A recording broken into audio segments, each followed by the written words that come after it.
আমার দেশের প্রধান উপদেষ্টা যিনি আছেন, আপনাকে বলবো, আপনি খালি এই ঘোষণা দেন, আমি ফিলিস্তিনের মুসলমানদের জন্য বাংলার মুসলমানকে কুরবানি দিতে চাই। দেখেন কি হয়, আল্লাহর কসম, ফিলিস্তিনি স্বাধীন হবে, ফিলিস্তিন স্বাধীন হবে, ফিলিস্তিন স্বাধীন হবে।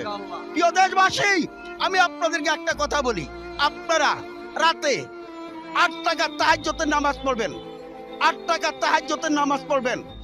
প্রথম রাকাতে সূরা ইয়াসিনের 29 আয়াত, দ্বিতীয় রাকাতে সূরা আলা, এইটা পড়ে 8 টাকাত পড়ে দোয়া করবেন।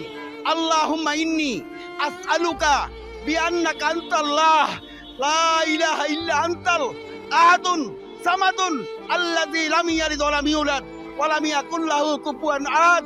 আপনি 21 দিন দোয়া করেন, আমি করতেছি, আপনারা দোয়া করেন। আল্লাহর কসম, এই জমিনের উপরে ইসরাইল থাকবে না, আল্লাহর কসম, এই জমিনের ইসরাইল থাকবে না।